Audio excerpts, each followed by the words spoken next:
Assalamualaikum warahmatullahi wabarakatuh. Bismillahirrahmanirrahim. Alhamdulillah wassalatu wassalamu ala Rasulillah wa ala alihi wa man tabi'ahu wa nasarahu wa man. Subhanaka la ilma lana illa ma 'allamtana innaka antal alimul hakim. Rabbi shrah li sadri wa yassir li amri wahlul 'uqdatam min lisani yafqahu qawli. Wala hawla wala quwwata illa billahi 'aliyyil 'azim. Amma ba'd. Seluruh jemaah surau sidang jemaah muslimin muslimat hadirin hadirat yang dirahmati Allah sekalian. Alhamdulillah kita beri kesempatan pada pagi ini, masih lagi diberi ruang kehidupan selama kita berada di bulan Ramadan. Kita tahu kelebihan yang Allah SWT sediakan untuk kita meraih ibadah bulan Ramadan. Jadi tuan-tuan sekalian, kita akan membaca hadis-hadis terkait dengan politik. Nama kita dia pun hadis-hadis politik. Buat dikarang oleh Ustaz Mutasnik. Dia mengambil hadis-hadis yang ada perkara yang berkaitan dengan politik. Utamanya kerana kita nak mendidik masyarakat kita bahawa politik ini adalah satu perkara yang sangat penting. Dia tidak terpisah daripada syariat. Ianya ada dalam kehidupan baginda SAW. Jadi kita nak buat pemahaman yang tanam oleh penjajah sekian lama bahawa politik ini tidak ada dalam Islam. Politik ini kotor, yang menyebabkan akhirnya kita umat Islam dikuasai oleh mereka. Takkan begitu banyak ayat-ayat Allah dan hadis-hadis Nabi SAW berkait dengan politik ini. Bila kata kita baca, kita tak faham, jadi kita tak nampak ianya berada dalam Islam. Baik. Kerajaan Allah tajuk hadis yang pertama. Wa Abdul Malik bin Umair sami'a wa radda wa radda katib Mughirah bin Syu'bah yaqula kataba Muawiyah ila Mughirah uktub ilayya bi syai'in sami'tahu min Rasulillah sallallahu alaihi wasallam. Daripada Malik bin Umair telah mendengar keduanya, Malik juga Umair, mendengar dari seorang itu juru tulis Mughirah, berkatanya bahawa Muawiyah telah menulis kepada Mughirah. Muawiyah ini ialah sahabat besar Nabi SAW, tentang bagaimana pertelingkahannya dengan Sayyidina Ali dalam peperangan Siffin. Akhirnya dia menjadi khalifah Bani Umayyah yang pertama. Dia kata uktub ilayya bi syai'in sami'tahu min Rasulillah SAW. Tulislah kepadaku sesuatu yang kamu telah dengar daripada baginda sallallahu alaihi wasallam. Lalu dia berkata, "Makataba ilahi sami'tu Rasulullah SAW yaqul." Lalu Mughirah pun menulis kepadanya sesuatu yang dia dengar daripada Nabi SAW. Apa dia begitu surat? Yaqul, berkata baginda SAW bersabda, "Idza qada as-salat la ilaha illallah wahdahu la syarika lahul mulk wa lahul hamd wa huwa ala kulli syai'in qadir." Allahumma la mani'a lima u'tiya wa la mu'tiya lima mana'at wa la yanfa'u dzal jaddi minkal jadd. Sahih Muslim. Hadis ini ada dalam Sahih Muslim. Dia kata apa? Baginda sallallahu alaihi wasallam apabila selesai daripada solat, baginda berkata doa dia, la ilaha illallah, tidak ada ilah kecuali Allah, wahdahu la syarikalah, ianya esa tidak ada sekutu baginya, walahul mulk, baginya segala kerajaan, walahul hamd, baginya segala puji-pujian, wa huwa ala kulli syai'in qadir, dan dia berkuasa di atas setiap yang sesuatu. Itu dalam kita baca. Kemudian baginda sambung lagi, jangan kita baca. Baca, tak baca. Allahumma la mani'u lima a'taita wa la mu'tiya lima mana'ta wa la yanfa'u dzal jadda minkal jadd. Maksudnya, ya Allah, tidak dapat yang menghalangi apa yang engkau berikan, tidak akan dapat beri apa yang engkau cegah, dan tiada bermanfaat pemilik kekayaan, dan kamulah segala kekayaan. Jadi kita jangan baca ni. Tapi kita dah baca juga dalam diri kita kan, qulillahu malikal mulki tu'til mulka man tasha wa tanzi'ul mulka mimman tasha wa tu'izzu man tasha wa tudhillu man tasha biyadikal khair innaka 'ala kulli syai'in qadir. Itulah Quran. Ada kata ada benda ni tuan-tuan. Pertama tuan-tuan, bagi menafikannya kata tidak ada wirid selepas solat. Ada riwayat kata ada, nampak Sahih Muslim kata ada. Baginda SAW membaca benda ni. Jadi sembahyang kata tak ada, Nabi SAW tak nak buat. Jadi macam mana? Adalah riwayat yang kata bunyi selepas solat ni, masjid ni berdengung macam bunyi lebah. Padanya para sahabat mereka berwirid. Cuma kadang-kadang ada di kalangan kita ni yang ekstrim. Dia kata tak ada benda yang jelas, dan tak ada satu riwayat yang jelas Nabi SAW berwirid.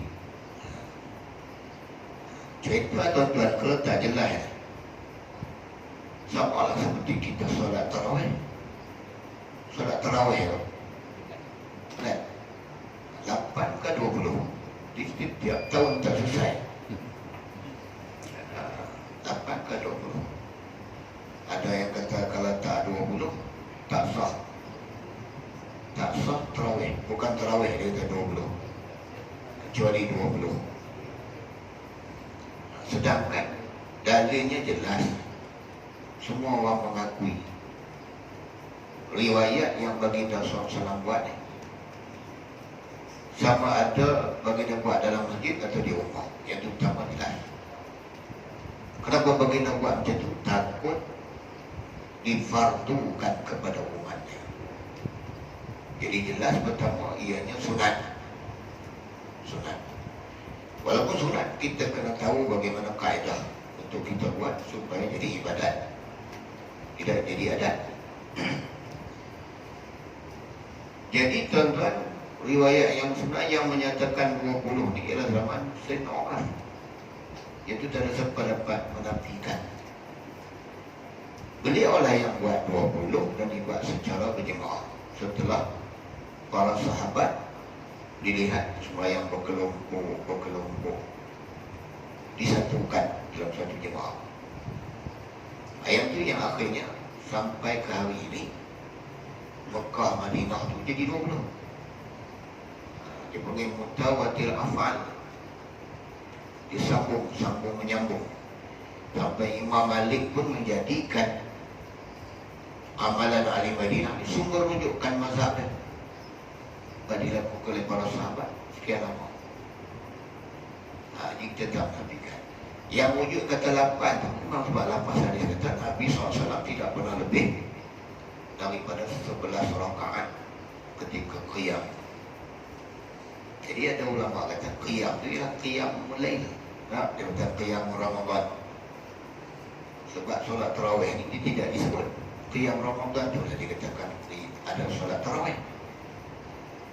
Lepas tu datanglah hadis yang mengatakan masna, 2 rakaat. Ini ditambah oleh Sayyidina Umar. Bahkan Imam Malik pula kata bukan 20, 36. Betul lah kan 36. 20 mudah terkangkap. Sebab masna, 2. Ini cerita dia senang kan? Pertama, dia sunat. Yang kedua, terpulang kepada kita 8 ke 20 ke 36 ke. Yang penting kesempurnaan. Dia sempurna. Kita tak mau 20 jadi macam di Indonesia 7 minit 23 rakaat punya laju. Itu bukan saja tak dapat pahala, bahkan takut dapat dosa kalau diniatkan sebagai solat. Bukan solatnya, bacaannya, gerakannya tak mengubah sebab tradisi. Ulama-ulama dah datang bincang, itu tak mengubah. Waktu kata kami terkenal kerana sembahyang 7 minit 23 rakaat. Jadi ulama-ulama kata buat sembahyang 23 rakaat itu bukan sembahyang, itu senam aerobik. Aerobik. Bahkan bercanggah hadis Nabi, dia kata mencuri di dalam sembahyang. Itu tak mau. Itu juga kalau 20, kalau baca jadi lambat. Orang tua-tua di kampung tengah tu kan, imam tua merengek-rengek baca lebat, menyebabkan makmum letih. Bila letih nak tinggal takut sayang, kerana itu adalah tarawih hanya bulan Ramadan katanya. Jadi sambil duduk sembahyang tu dia maki hamun imam. Jadi apa nilai? Itu yang kita kata. Kalau dulu baca cepat, ada yang ini baca cepat satu nafas sampai tak tahu huruf wasal dia tak ada. Ada yang baca lambat. Jadi benda-benda ini timbul tuan. Sebenarnya mudah kan? Kita nak sempurna. Dan kita sempurna tu tenang, tarawih ni rehat. Sama lah juga bila datangnya anjuran supaya kita berselawat. Sebab di Mekah lepas mereka sembahyang, mereka bertawaf. Ganti pula 4 rakaat dia orang tawaf. Jadi tempat yang tidak ada Kaabah nak tawaf apa? Takkan kita sini nak tawaf surau. Jadi diganti dengan selawat. Sebab tu di malam putih bangun ibu kata tak perlu dibahas masalah selawat. Buat kata Nabi tak buat. Kita pun tahu Nabi tak buat. Bahkan sembahyang berjemaah pun Nabi tak buat. Nabi buat dalam rumah, kejap di luar, dia tak mau dibebankan jadi fardu. Itu kan dewa yang ekstrim tuan-tuan, yang mana Nabi tak buat bid'ah. Dia kata Nabi tak lambat. Dia ada satu lagi pandangan, Nabi tak lama. Itu yang agak luas. Nabi tak lama buat. Macam ada di kalangan kita tu bacakan Sami'allahu liman hamidah Rabbana lakal hamd. Di sahabat ada yang tambah hamdan katsiran thayyiban mubarakan fi. Yang tu Nabi tak buat. Nabi tanya selepas solat, siapa yang baca tu tadi? Jadi sahabat tu takutlah. Dia buat satu yang Nabi tak buat. Tapi bila Nabi SAW sebut, aku lihat puluhan ribu malaikat berlumba-lumba untuk menulis, mencatat pahala. Hamdan katsiran thayyiban mubarakan fi. Sikit yang kata dia kan. Itu Nabi tak buat. Sembahyang sunat wuduk yang dibawa oleh Sayyidina Bilal, Baginda SAW tak pernah buat. Tapi baginda sebut, aku dengar tapak kaki kamu dalam syurga. Apakah amalan kamu ya Bilal? Bilal kata, dia solat sunat wudu setiap kali berwudu. Jadi dari sini kita boleh nampak keluasan syariat itu. Lagi mana dia diiktiraf. Janganlah tuan-tuan buat satu yang tidak ada dalam agama. Kita kena benar. Contoh ditambah sembahyang insya-Allah 8 rakaat. Itu salah. Itu telah ditetapkan. Walaupun banyak daripada 4. Dikeluarkan, terutama benda-benda yang sunat. Cuma macam mana kita sebut tadi, walaupun sunat, tetapi ianya mesti dilakukan mengikut syariat, mesti tepat. Macam zikir yang kita sebutkan tadi ni, la ilaha illallah wahdahu la syarika lah, lahul mulk wa lahul hamdu wa yumiitu wa huwa ala kulli syai'in qadir. Memang kita ada baca selalu. Kan? Jadi tuan-tuan sekalian, itu yang pertama dari segi pengajaran hadis, iaitu bacaan ini dibaca oleh baginda sallallahu alaihi wasallam selepas menunaikan solat. Baginda ketika masih berada dalam tahiyat akhir, dia baca ini. Di samping itu ada lagi bacaan atau zikir yang kita minta kepada Allah. Dan seperti apa? Allahumma ajirna minan nar, Allahumma ajirna minan nar, Allahumma ajirna minan nar. Karena adalah bahagia maka ketika mana kita memohon, man sa'alallah, siapa yang memohon kepada Allah dan dijauhkan daripada neraka, maka qadatin nar salah semarat 3 kali, lalu berkatalah neraka, Allahumma ab'idhu minan nar, malin nar. Ya Allah, jauhkanlah dia daripada neraka. Neraka berdoa bila kita sebut Allahumma ajirna minan nar, Allahumma ajirna minan nar, Allahumma ajirna minan nar. 3 kali ke 7 kali ulang lagi. Tengoklah kepada keadaan pula. Jadi ceritanya tuan-tuan, benda ni sunat, benda ni ada kelebihan fadilah. Jadi banyaklah amalan-amalan yang Rasulullah tinggalkan untuk kita. Masalah nak buat tak buat ya. Walaupun sunat, ada di sana kelebihan. Jadi tuan-tuan, yang keduanya kita nak cerita, apabila diwajibkan sesuatu yang sunat, ini ada masalah. Pada kita hari diwajibkan masjid surau diri Jumaat supaya mengadakan 20 rakaat. Terutama tentang mereka benda itu dah sunat. Macam mana nak wajibkan? Itu yang jadi istimewa masjid, dia kunci pintu, tak mau dia pun keluar. Dah bagi orang buat 20 juga. Tapi kawan tu kalau nak tekan cinta beraknya,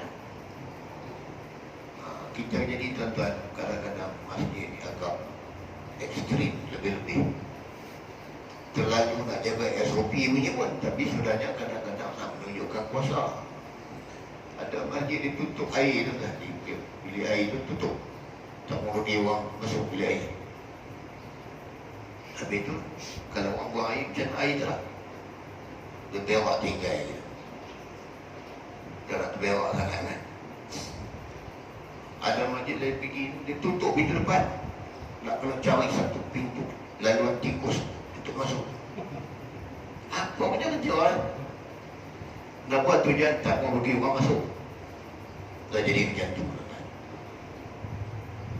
Itulah kadang-kadang pelik.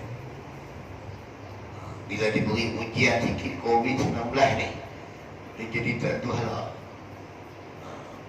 Ada masjid dekat-dekat kita sini ya tuan-tuan, tak bawa sejadah tak boleh masuk.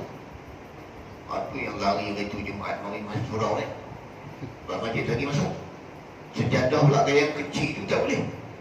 Dia nak sejadah yang besar, tak boleh masuk. Padahal sejadah masjid itu kan banyak. Ada yang emas tak boleh masuk. Kadang orang terlupa kan? Tinggal dalam kereta apa. Sediakanlah mas, buat salah. Oh tak boleh. Dia ikut SOP. Terlalu keras, terlalu ketat. Sampai ada masjid tuan-tuan, seminggu buka puasa 2 minit lebih awal. Sudah bentar-bentar masjid mana kan. Disedari bila berlaku di Selangor. Bila berlaku satu kes di Selangor, buka puasa awal. Jadi baru dia mencek jam di sini. Rupanya dah seminggu buka puasa 2 minit lebih awal. Jadi hukum dia kena umum kata tadi 7 hari. Kalau orang kampung, orang sekitar, punca angka kami dah kena kata 7 hari. Dia buat buka puasa ni bukan boleh buat baik-baik. Tak cukup. Time matahari tak terbenam, kita buka tak sah, solat tak sah. Dia jadi syarat. Bertahap tu dia kena umum. Macam-macam dekat-dekat kita cerita ni. Kalau kadang-kadang kerana Allah Ta'ala nak tunjuk, kamu terlalu ketat, terlalu nak jaga sangat protokolnya, kamu lebih-lebih. Dan itu yang berbunyi tuan-tuan lihat. Pasar raya tak ada kena jaga, kenapa masjid jaga. Itu yang berbunyi tu orang tak berhati. Dia ada di sana aku dibicara SOP ni kita akui. Jangan kata kita menolak SOP kan, cara untuk kita mencegah, sebab untuk kita mengelak. Tapi kalau tu jaga boleh jadi kena, boleh jadi tak kena. Tak jaga pun betul lah juga. Cuma kita ambil ikhtiar, kita jaga. Tapi kadang-kadang yang nak ketat sangat, sudut tu ya, sudut lain lah. Berkait dengan masjid surau ketat. Disuruh diwajibkan 20 rakaat dari dulu pergi. Yang lebih dahsyat ni, tak dibenarkan tazkirah. Tak benarkan tazkirah. Kalau dulu dia kata ganggu ibadat. Jadi kita nampak itu tujuan supaya nak buat 20 ni, nak halang tazkirah. Sedangkan kalau dari segi aulawiyatnya, tazkirah itu wajib. Majlis ilmu. Sunat tarawih ini sunat. Tadarus pun sunat. Mengaji Quran, tafsir Quran, tadabbur Quran itu lebih wajib. Itu yang kita jadi macam ni kerana tak ada ilmu. Bila ada fokus menunda yang sunat, tinggal yang wajib. Jadi yang salah. Tapi tak apalah, ada yang buat ini alternatif lain. Buat sebelum berbuka, buat selepas maghrib, macam surah lipat lepas subuh. Cari alternatif lain. Walaupun tak boleh. Dan jangan dihentikan. Sebab ada masjid tuan-tuan, henti tu hebat majlis kuliah. Sebab apa? Nak tumpu ibadat. Kuliah ni bukan ibadat kan? Sebab tak ada kuliah tu lah tak faham apa itu ibadat. Bahkan yang lebih ekstrim, dikatakan kuliah tazkirah ni mengganggu ibadat. Di mananya bahasanya kita dah terperangkap dalam permainan musuh. Ada kita tak sedar. Ini politik musuh Islam kan? Kita dah mengikut. Anak didik dia ni dah sambung kerja-kerja dia. Maka yang dipentingkan tentang kuantiti satu ibadah, bilangan berapa, banyak mana dah tadarus, banyak mana terdapat kamu buat tarawih. Kualitinya kamu tak jaga. Itu yang mengutamakan sunat dengan meninggalkan yang wajib. Macam di Batu Lapan, tuan-tuan. Bila ada kuliah duha, dia tak bagi yang lain. Baru hilang. Sebab dia kita darus. Itu nampak. Contoh bahawa kita tak faham. Kita takut dia jadi adat, dia tak jadi ibadat. Antara faktor yang benda ibadat jadi adat ialah bila buat tak faham. Itu yang jadi adat. Orang puasa dia puasa, orang buka dia buka. Tapi tak dapat apa. Orang sembahyang dia sembahyang, orang qiyam Ramadan dia qiyam, tapi dapat letih dan ngantuk. Itu Nabi sebut. Kenapa jadi macam ni? Kerana tak menepati. Bukan kita nak larang, buatlah tadarus ke tarawih pada buat 36 buatlah. Tapi jangan kita meninggalkan sesuatu yang lebih utama. Musuh-musuh Islam dia memang nak macam tu, supaya kita ni dia mabuk dengan benda-benda amalan-amalan. Dia tipu kita melalui ibadah. Setan ni tuan-tuan, orang beribadah dia tipu melalui jalan ibadah. Itu cara kaedah dia. Contoh hadis Abu Hurairah kan, yang dengan iblis. Dia ngajak ayat macam mana nak ngelak daripada iblis syaitan, ayat kursi. Sebenarnya dia tu lagi iblis. Nabi kata dia tu lah. Dia ajar kamu tu betul, tapi dia sendiri pendusta. Siapa dah? Kamu tak tahu. Itulah iblis. Jadi tuan-tuan sekalian, dia menipu melalui kaedah agama. Kita cerita Abdullah bin Maktum buta pergi ke masjid. Dia tanya Nabi SAW, wajibkah aku pergi menaikkan solat? Wajib. Kamu dengar azan pergi. Dia jatuh. Bila jatuh hari itu dia ditolong oleh seorang pemuda. Pemuda tu bawa dia pergi balik. Tak larat dia cempung. Setiap hari yang Abdullah bin Maktum tertanya-tanya, siapa kamu yang baik sangat ni? Yang kamu dah tolong aku sampai aku pikul aku, kalau aku tak larat pergi balik, kamu tunggu. Dia kata, akulah iblis. Terkejut Allah bin Maktum. Kenapa kamu tolong aku? Kerana waktu kamu jatuh dulu, ketika nak pergi masjid kamu jatuh, Allah Ta'ala telah mengampunkan separuh dosa. Jadi aku akan pastikan supaya kamu jangan jatuh. Kalau jatuh lagi sekali, habis dosa kamu diampunkan oleh Allah.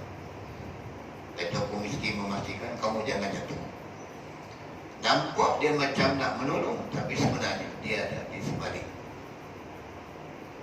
Dalam keadaan Arab dia panggil kalimatul haq wa urida bihi batil. Cakap dia betul, cara buat dia betul, tapi kehendaknya terbalik. Dia nakkan sebalik pada tu. Jadi semua musuh-musuh Islam hari ini tuan-tuan, yang bangsa manusia pun sama juga. Bunyi macam benda agama. Buat ni banyak, tadarus tak sah sebulan sekali. Sebulan puasa ni 3 kali. Bunyi baik ya.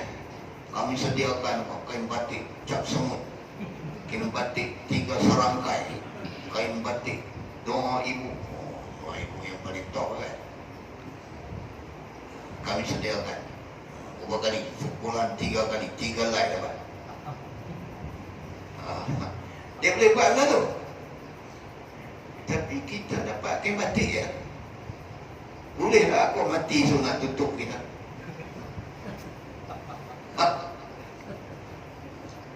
Bunyi tu macam cantik kan. 3 kali. Satu orok ni 10 kali tengok. Kita pun 2 kali. Berapa kalimah Quran kali dengan 10 tu banyak lah. Tapi kita terlupa di sana. Kadang-kadang amalan tu tidak diterima oleh Allah sebab tak menepati. Buat kerana riak, kan riak. Jadi macam saya pergi Mekah itu lah 2017. Ada orang haji buat umrah berapa kali? Kita buat haji tamattu' adalah 2-3 kali. Apa haji dia kata? Tengok balung lagi tua 20 kali je. Kita kata dalam hati penat 20 kali tu. Tapi yang dapat penat bila dia ada riak, bila dia ada ujub. Nampak? Benda tu boleh berlaku pada kita. Walapan muda. Tengok kami tua 20 macam ni. Apa kita dapat? Itu kata benda tu boleh dihapuskan gitu. Boleh lagi cerita dari segi aula, keutamaan tadi. Baca tadarus Quran ni. hukumnya sunat, tak nafikan pahala ada. Tetapi mengamalkan isi kandungan Quran itu wajib. Macam mana kita nak mengamalkan? Sebab kita tak faham. Nak faham kena wajib. Itu yang kata tadabbur Quran ni lebih awal, lebih utama. Sebab tu ramai di kalangan kita banyak arahan-arahan Quran dia tak buat. Sebab apa? Dia tak tahu. Itu yang musuh-musuh Islam ni, tuan-tuan. Dia nak mengelak kita memahami isi kandungan Quran. وَقَالَ الَّذِينَ كَفَرُوا لَا تَسْمَعُوا لِهَذَا الْقُرْآنِ وَالْغَوْا فِيهِ لَعَلَّكُمْ تَغْلِبُونَ. Berkatalah orang-orang kafir kepada pengikut mereka, pertama, jangan dengar Quran dan buat ganggu pada Quran, kamu akan dapat menewaskan mereka, orang-orang beriman. Buat ganggu ni maksudnya antaranya mematikan fungsi Quran. Dia sekadar dibaca, ditaranum, tapi tak tahu isi. Itu salah satu kaedah. Ada yang buat majlis khatam tak mati-mati, kan? Tapi kenapa masih jadi macam ni? Kita tengok keadaan negara kita. Kita majoriti umat Islam. Islam agama persekutuan. Raja-raja Melayu setiap negeri, kalau tak ada raja pun yang dia ketua negeri. Menteri besar, ketua menteri kecuali satu, semua Islam. Jabatan agama, majlis agama, jabatan mufti, Jabatan Kemajuan Islam, Institut Kepahaman Islam, Universiti Islam, Bank Islam. Kalau tuan tengok, begitu banyak institusi yang kita nampak Islam ni hebat. Tak ada universiti Kristian, Buddha, Hindu ni. Tak ada bank Hindu, bank Buddha tak. Kuat kalau tuan tengok tabung haji, macam-macam. Tapi kita tengok macam mana nasib Islam dalam negara kita. Masih terawang-rawang, kan? Masih kita tak boleh nak buat apa. Buktilah tuan-tuan tengok, orang puasa pun tak boleh, kena pukul. Ini berlaku di Xinjiang, ada di Malaysia. Oh, pasal apa? Mana pi agensi-agensi yang kita sebutkan tadi, badan-badan yang ada, mana pi? Kita tak terasa. Lah ni kalimah Allah, orang boleh buat masuk tanah, dia lukis kat punggung dia. Dia lukis pun suka dia tempat yang tertentu. Dia masuk tanah. Kalimah Allah sedang dihina. Kita semayang, kita semayang.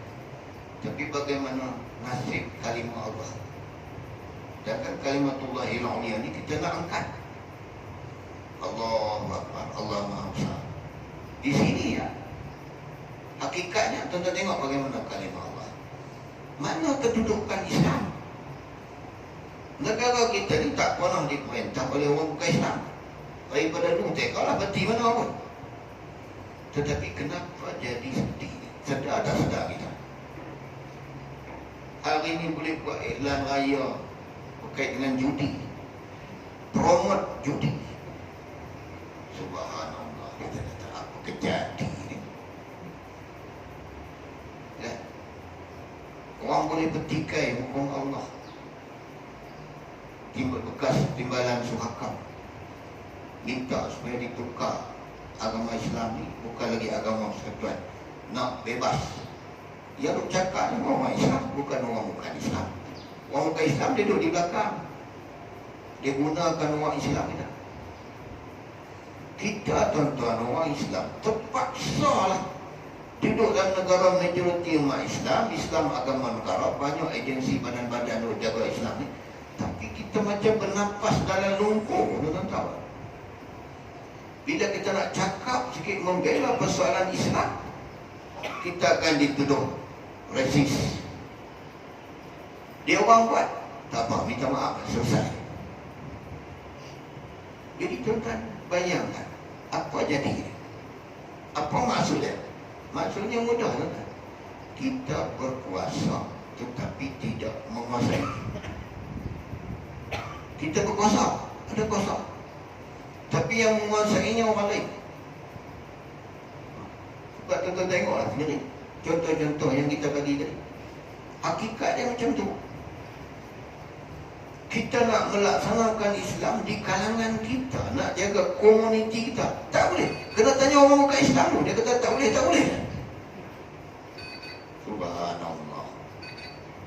Kita nak buat untuk kita, bukan untuk dia. Dia boleh memilih mana-mana undang-undang yang tidak. Ini untuk kami.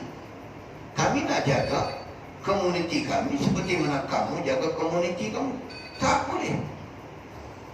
Dia tuan-tuan sampai tahap tu Masjid Surah marah dengan sembahyang, dengan tadarus, dengan apa, pengajian-pengajian penuh. Tapi kita masih berada dalam keadaan macam ni. Sebab sebenarnya kita tak menguasai. Kuasa sebenarnya tak ada. Kuasa kita sedang dipecah-pecahkan. Mereka ambil kesempatan di atas pepecahan yang menyebabkan kita menjadi lemah. Jadi yang tuan-tuan, yang berlaku, kaji balik macam Singapura. Singapura, satu titik minyak dia tak ada, satu butir buah kelapa sawit pun dia tak ada. Tapi kenapa dia kaya? Dan negara terkaya di dunia, yang ketiga terkaya. Satu adalah Qatar. Kita ni segala benda ada. Sebab kita ada Islam, tapi Islam syiar tadi.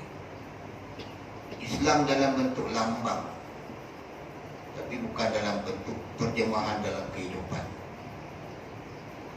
Dan banyak lagi berlaku rasuah, salah guna kuasa, ketirisan. Tuan-tuan tengok tu kena hari ni. Pegawai polis pun kena, semua buka kena. Jadi paling kurang, alhamdulillah. Kartel daging, rupanya dah lama kita makan kangaroo. Ingat dah sup ekor kangaroo besar tu. Kangaroo apa, lembu apa besar tu punya ekor. Sembelih dia tahu tak? Benda ni boleh berlaku kepada kita. Itulah tuan-tuan, bila Islam ni dalam bentuk syiar lambang, dia tidak ditakuti oleh orang-orang bukan Islam. Orang tak akan respect, tak akan hormat kita. Kita lemah. Sebab faktornya umat Islam ni kita lemah berpolitik. Sebab kita tak nampak politik ni sebagai benda Islam. Sebab tu Rasulullah pergi ke Madinah, dia nak berpolitik, nak ambil kuasa, menyatukan Aus dan Khazraj, Muhajirin dan Ansar. Baru kuat dapat menjatuhkan ekonomi Yahudi yang melintah darat sebelum. Hari ini kita nak cakap soal PMM, tentu kita cakap sikit je, resis. Kita hanya nak mengutamakan barangan Islam, produk-produk Muslim. Bukan salah pakai yang bukan Muslim, bukan salah. Tapi pertama, nak mengangkat ekonomi orang Islam. Bila ekonomi orang Islam kuat, politik dia boleh jadi kuat. Orang kafir, kenapa politik dia kuat? Kerana ekonomi. Dia kuasai habis stigma, DIY lah apa, habis dia kontrol. Tapi kita nak cakap tak boleh, resist. Dia tak pernah masuk kedai kita. Dia masuk kasuar. Tuan-tuan tengok dia masuk kasuar, main beli. Kalau tuan-tuan jumpa, tuan-tuan takbir 3 kali sujud syukur situ. Kalau ada, takkan ada. Dia lama lah boykot dia. Tapi dia diam. Kita hanya baru nak bawa produk Muslim supaya diketengah dalam masyarakat. Di situ kita tekankan halalan thayyibah. Itu tengok di Pulau Pinang keluar biskit, fishball bercampur dengan tak halal. Ada bila berada di tangan orang bukan Islam, dia kontrol. Kita nak kata apa? Pasaran pula orang kita memang suka cari biskit, fishball. Dia orang punya sebab lembut. Yang Melayu bakaran, gigit melantai diri. Jadi pasaran orang kita ni gila. Nak ada apa mi Cina, IKT. Sebab dia tahan lama. Dia pula main hantar depan kita. Kalau yang Melayu nak api cari lah pula. Tak tahan lama. Yang tu kita kalah lah. Saya sudah cakap soal lain lah. Sebab tu bila dia kuat kerana ekonomi mereka kuasai. Jadi dia akan kuasai politik. Ni yang barang-barang mahal hari ni tuan-tuan. Mahal semua. Dia main. Dia boleh main. Dia main harga. Sebab dia kuasai. Dia kata dia boleh menjatuhkan, dia boleh menaikkan. Tuan-tuan sekalian, kalau dia nak burukkan sesuatu kerajaan, itu dah cakap dah dia buat. Dia main. Jadi maksudnya rakyat akan kata lebih baik bagi mereka ni mantap. Dia akan buat sampai tahap itu. Berlaku di Afghanistan tuan-tuan. Zaman rejim Kabul Najibullah ni, pemerintahan komunis, sosialis. Tetapi bila dapat kepada kumpulan mujahidin, masa itu belum berpecah, ekonomi jatuh, duit jatuh, rakyat jadi susah. Dia main, dunia main. Rakyat jadi susah, berlaku banyak kotak tarik di jalan-jalan ni. Tahan minta duit, tahan minta duit. Akhirnya rakyat sampai kata apa? Kalau macam tu lebih baik kembali pada sistem komunis. Yang tu dia nak. Dia akan buat sampai ke tahap tu. Dia akan beri tekanan melalui ekonomi. Itu yang kita baca balik. Kenapa Nabi SAW berlaku perang Badar lagi 2 hari kita nak sambut kan? Isu malam. Tengok terceramah awal kita ada masa terceramah Badar Kubra. Kenapa berlaku Badar Kubra? Nak ambil kafilah. Dalam baku sejarah memang disebut nak ambil balik barang dagangan orang kafir Quraisy kerana mereka merampas harta orang Islam. Sebenarnya bukan. Nabi SAW nak melumpuhkan ekonomi musyrikin Quraisy. Mereka kuat, mereka akan serang Islam. Dia orang tak pergi ke Syam, mereka mesti melalui Madinah. Walaupun jauh jalan tu, tapi mereka mesti buat Mekah di bawah, Madinah di atas. Laluan ini kafilah-kafilah ni disekat kerana ekonomi mereka. Maka dia bukan ada apa, dia bergantung kepada perdagangan. Itu antara faktor kalau tuan-tuan baca balik kenapa baginda nak menyekat asalnya kafilah Abu Sufyan, tapi gagal. Akhirnya berlaku perang Badar. Kerana kekuatan mereka, politik mereka, kerana politik dan kerana ekonomi ni, maka dia ada kaitan. Sebab tu tuan-tuan, sebarang usaha untuk kita kukuhkan ekonomi umat Islam, dia tak akan benarkan. Contoh macam dulu kan, Darul Arqam, tuan-tuan pernah dengar kan? Dia keluarkan produk-produk. Jelas salah, dia satu sudut salah. Bila dia buat kerja tunggu Imam Mahdi lah kan. Itu ada sudut lain lah kita nak bahas. Tapi sudut yang lain, sebenarnya usaha terancang untuk melumpuhkan sebarang aktiviti ekonomi di kalangan umat Islam. Dia orang kuat bila dilihat mereka ni ada kekuatan. Akhirnya habis. Hari ni ada lah hidup mati segan dalam utama. Ada dilepas dia merawang. Macam tu boleh sama-sama demo. Sebab ada suatu kuasa di belakang tabir ni yang kuasai, yang akan kontrol semua benda ni. Nanti saya sebut tadi tuan-tuan, kita berkuasa tapi tidak menguasai. Itu cerita. Jadi benda yang kita baca tadi, lahul mulk, bagi Allah segala kerajaan, itu ayat politik. Walahul hamd, segala Allah segala pujian bagimu. Itu yang kita pergi Mekah pun, labbaik Allahumma labbaik, innal hamda wa ni'mata walakal mulk, bagi kamu segala kerajaan. Apa maksudnya? Maksudnya politik. Allah Ta'ala akan beri kepada siapa yang dia kendaki kerajaan, kepada siapa yang dia kendaki dia akan cabut. Bagi menyatakan bahawa hanya kerajaan Allah yang maha besar. Tiap hari kita berada dalam suasana kehidupan berpolitik. Cuma kita tak rasa kerana berjayanya musuh-musuh Islam, dia memisahkan daripada kehidupan kita, sehingga kita merasakan dia tidak ada kena-mengena dengan kita. Maka kita akan terus dikuasai. Sebab itu kita akan baca tadi hadis-hadis, ayat-ayat yang berkaitan dengan politik ini untuk memberikan kesedaran.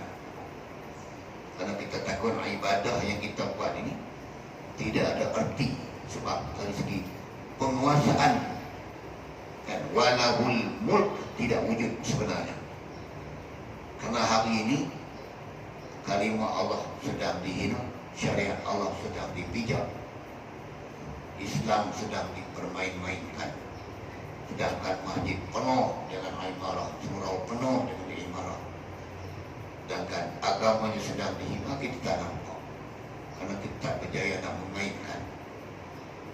Kita hanya nampak Islam dan sebuah ibadah. Tak nampak dari segi siasah. Siasah ini adalah satu ibadah, kerana dia yang menjaga ibadah. Ibadah yang kita buat ni, siasah yang jaga. Kalau tak ada kuasa, habis.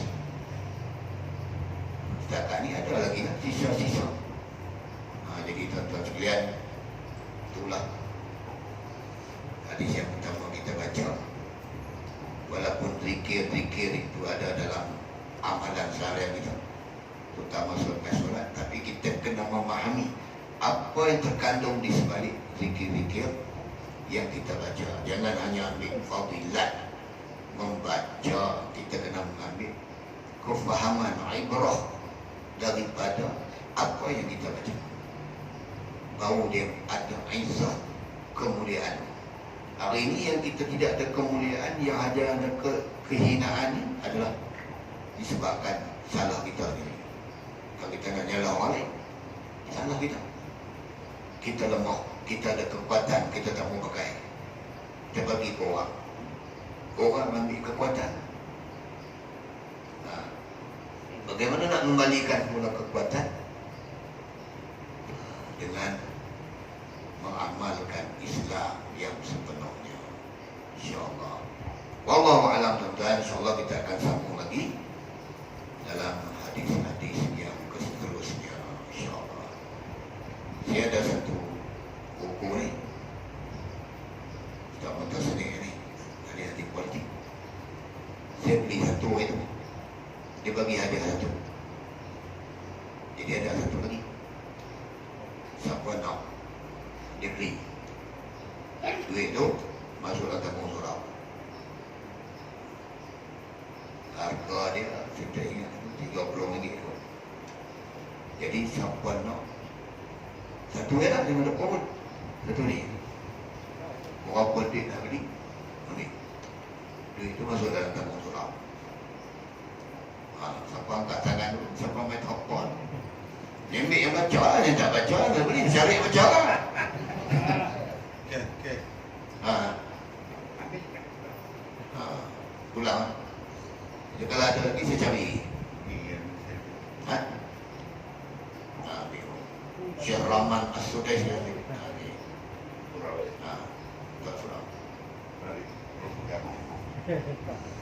A'udzu billahi minasyaitonir rajim. Bismillahirrahmanirrahim. Alhamdulillah wassalatu wassalamu ala Rasulillah wa ala alihi wa man tabi'ahu wa nasarahu wa man Allah faqihna fid din wa 'allimna ta'wil.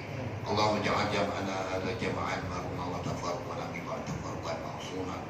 Allahumma ja'alna min mutaqaika minan nar. Allahumma ja'alna min mutaqaika minan nar. Allahumma ja'alna min mutaqaika minan nar. Allahumma inna na'udzubika minal baras wal junun wal juzam min sil asqam. Allahumma innaka 'afuwun karim tuhibbul 'afwa fa'fu 'anna wa 'an walidina wa jami'il muslimin wa muslimat bi rahmatika ya arhamar rahimin. Walhamdulillahi rabbil alamin. Assalamualaikum warahmatullahi taala wabarakatuh. Takbir!